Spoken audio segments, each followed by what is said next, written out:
Hello, this is the chapter on unemployment and also focuses on business cycles. In the textbook, this is captured in chapter uh, 7. Chapter 7 is where I look at issues of employment and also the business cycle. So we want to kind of recapture some of the topics that we discussed in class, and so that hopefully this will help you to prepare for the upcoming exam. Alright, so we're going to look at some issues involving the labor market, primarily looking at issues of unemployment. The organization that's responsible for looking at unemployment issues is the Bureau of Labor Statistics, and each month they estimate how close the economy is to full employment. And the means by which they do that is they focus on the behavior of the unemployment rate. And so the unemployment rate is how they gauge how close the economy is to full employment. Now, of course, it's necessary to reiterate that full employment is where the economy is operating very close to peaking conditions. So it's where the economy is performing at a very high level. And so when it's performing at this high level, the levels of unemployment should be relatively low. Now, what full employment does not mean, it does not mean that there will be no unemployment. And it's kind of, the term is kind of deceptive in the sense that full employment seems to imply no unemployment, but that simply isn't the case. When the economy is fully employed, there is going to be a positive unemployment rate, and that unemployment rate is known as the natural rate of unemployment. So each month the Bureau tries to see how close the economy is to full employment, and the means by which it does that is focuses on the behavior of the unemployment rate. And we're going to look at how the Bureau actually goes about to estimate the unemployment rate each month. And so at the center of the estimation process for unemployment is the civilian labor force, or sometimes we just refer to as the labor force.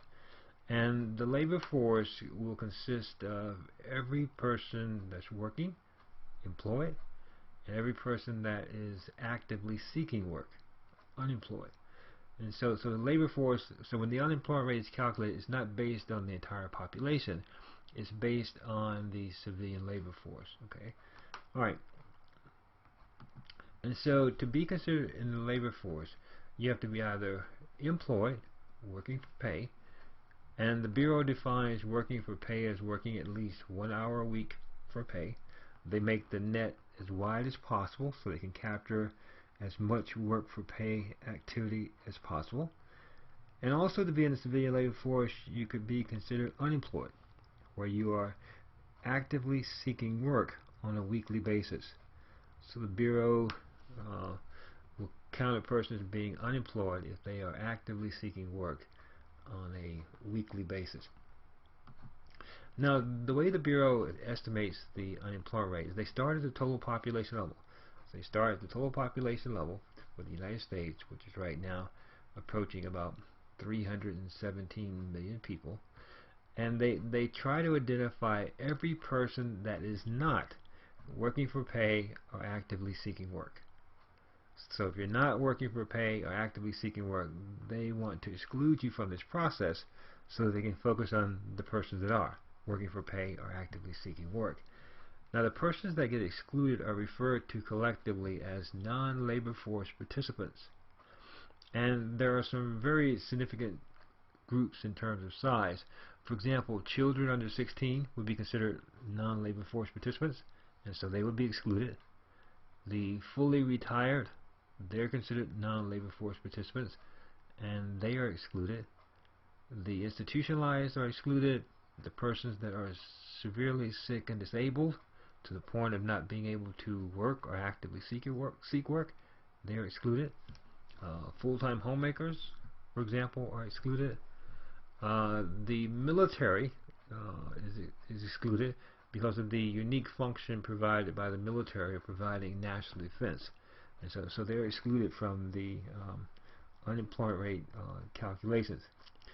And then they have a hodgepodge of smaller groups such as discouraged workers.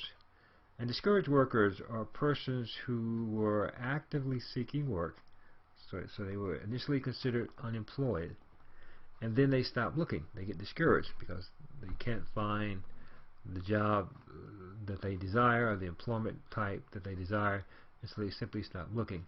And so once they stop looking, they are excluded. So when you take out like children under 16, that would be like basically every child from sophomore level, high school to newborn. That's a significant chunk of the population.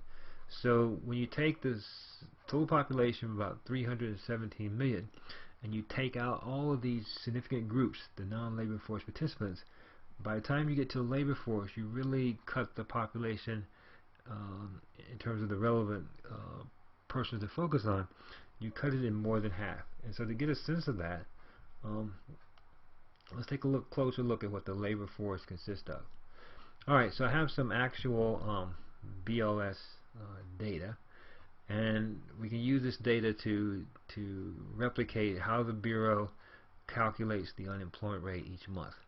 So they'll go through the process starting at the total population level, exclude all of the non-participants, get to the labor force, and once they have the labor force, they break the labor force into those persons that are employed and those persons that are unemployed. So the unemployment rate is where you take the total number of unemployed for a given month and divide it by the civilian labor force, and then you multiply that ratio by 100 to convert it to a percentage. To see how this works, let's take, for example, some actual BLS data. In the table, I have data for both July and for August of this year. In July, the Bureau, after going through that rigorous process, they arrived at a labor force for the United States of 155,798,000 persons. So they literally cut the population in half, starting at the population level of about 317 million. By the time they excluded all the non-labor force participants, the labor force was 155,798,000 persons. Now, of those 155,798,000 persons, 144,285,000 persons were considered employed. So they were working at least an hour a week for pay. And then the difference between the labor force and the employed gives you the unemployed. And for the month of July, the unemployed was 11,514,000 persons. So when you take the unemployed for July of 11,514,000 and divide it by the civilian labor force for July, 155,798,000, you would get an unemployment rate for the month of June of 7.4%. And this is the unemployment rate that's reported by the Bureau for the month of July. And so you do the same thing. They did the same thing for the month of August. They started at the total population level, excluded all the non-labor force participants, and arrived at a labor force for August of 155,486,000 persons. The labor force rule is a very nebulous concept. Some months it's bigger, some months it's smaller as people enter and exit the labor markets. And so for August, they found the employed to be 144,170,000 persons. The difference between the labor force and the employed was the unemployed, which was 11,316,000 persons were unemployed. So they took the unemployed for August, divided by the civilian labor force for August, and got an unemployment rate for August for the country of 7.3%.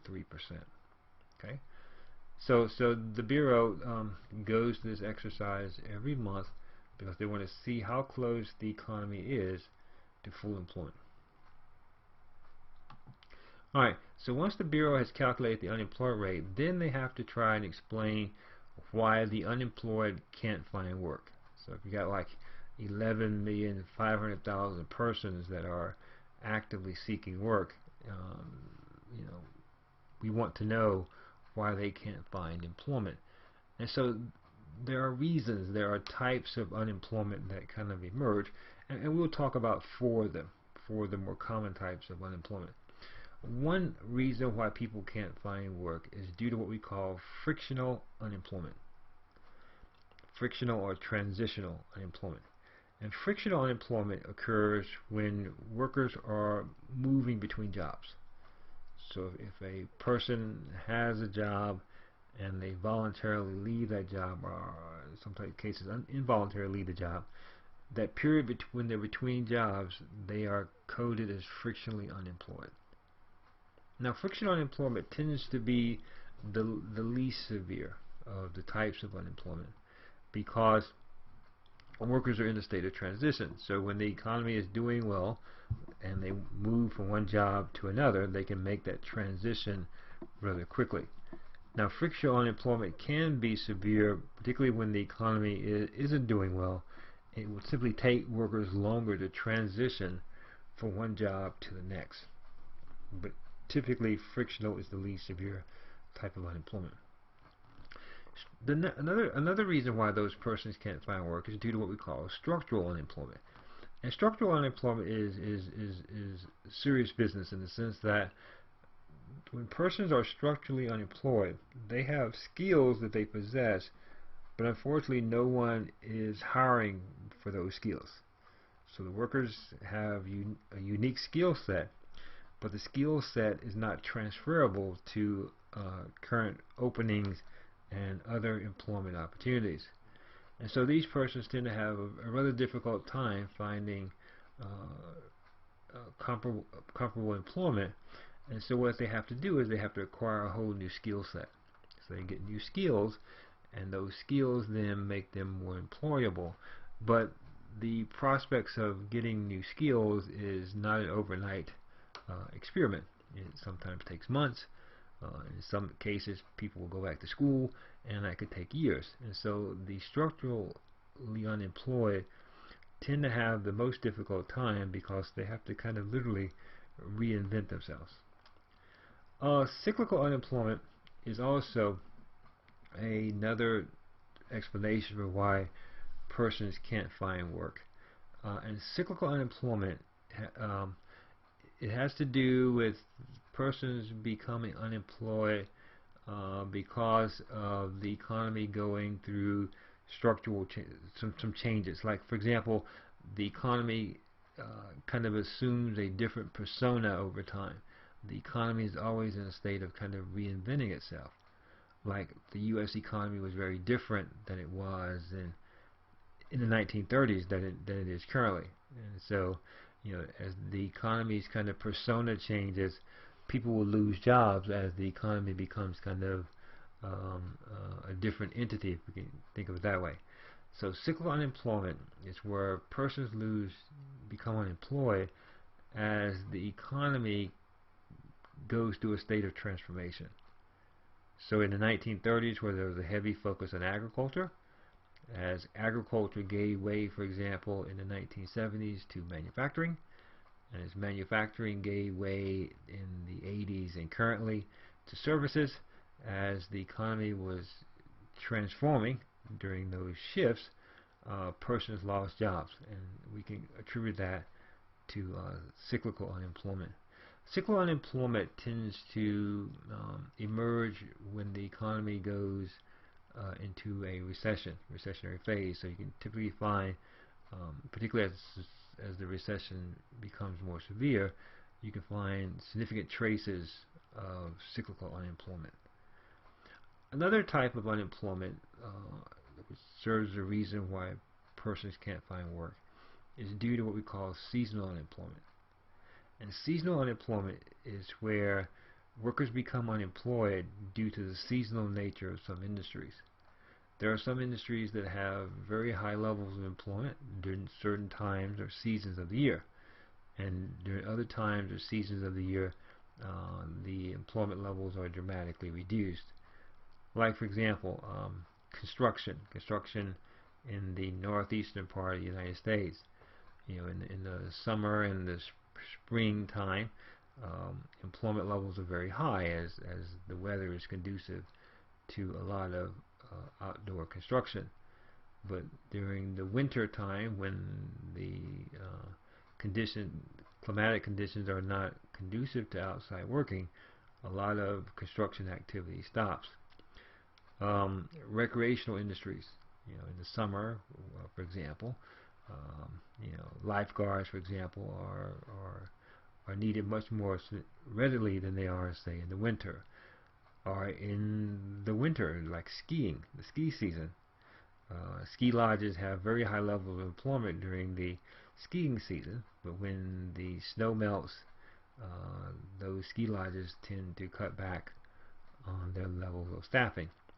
So when persons lose their job due to the seasonal nature of some industries, they are typically coded as seasonally unemployed.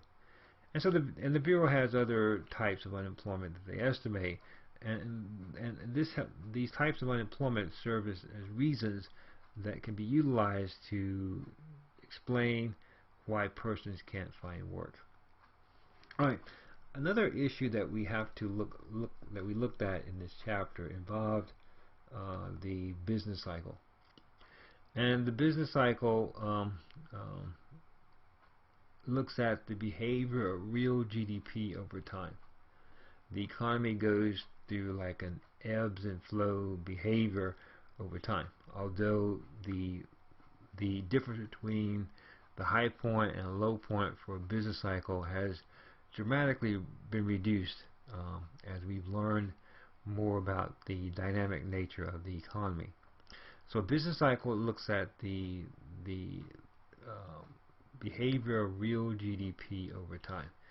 And so as I've depicted here, a business cycle has kind of like a high point, probably called point A, and then a low point at point B.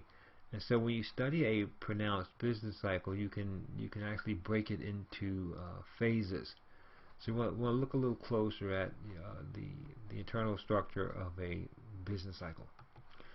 A business cycle, you can break it into phases. The high point on my graph was the peak, identified as point A. And at the peak is where real GDP for that given cycle is the highest. And so when real GDP is the highest, we can surmise that unemployment should be the lowest. The economy is performing at a very high level, near peaking conditions. And when the economy, of course, is performing at a high level, we expect income to be increasing throughout the economy as well. Now, as the economy performs at this high level, it's going to put significant pressure on prices, and if the economy is growing excessively, you could have some inflationary evidence as well. Now, once the economy reaches the peak point, it then goes through it can go through a decline. And so, if you notice from the previous slide, at point A, which is a high point, the peak, then the economy can go into a downturn. And this area between point A and B is known as the recessionary phase. So between points A and B, real GDP is falling, and so when real GDP falls, the economy is moving towards recessionary conditions. The unemployment rate will be rising, income, of course, will be falling, and the pressure on prices would start to decrease, because when the economy is slowing down, the pressure on prices literally tends to cool off. Now, once the economy hits kind of rock bottom, which would be equivalent to my point B, the low point on the cycle, this low point is known as the trough. It's known as the trough. And at the trough, it's kind of like the economy hits rock bottom. And upon hitting rock bottom, unemployment for the cycle will be the highest, And when unemployment is the highest, then the income will be the lowest at that point. And because the economy is performing at a very low level, we expect prices to fall, perhaps even depicting deflation. So if the economy really becomes in a pronounced recessionary condition, hovering at the trough, the pressure on price will fall, perhaps even causing deflation. Now, once the economy hits rock bottom, then it starts to expand again, and so as it starts to expand, we call that the expansionary phase. And in the expansionary phase, as the economy, as real GDP is increasing, the unemployment rate starts to fall. As unemployment falls, income starts to rise, and as the economy starts to heat up because of its expansionary behavior, the pressure on prices start to increase.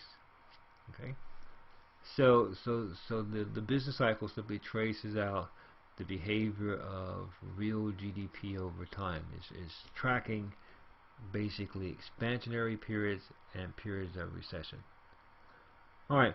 So these are some issues that we discussed in class involving unemployment, and I wanted to kind of reiterate some points so that hopefully as you're preparing for the exam, these things will solidify and you can do well on the upcoming test. Alright, so hopefully that will help you in your study efforts, and please study hard for the test. Alright, until the next lecture, take care.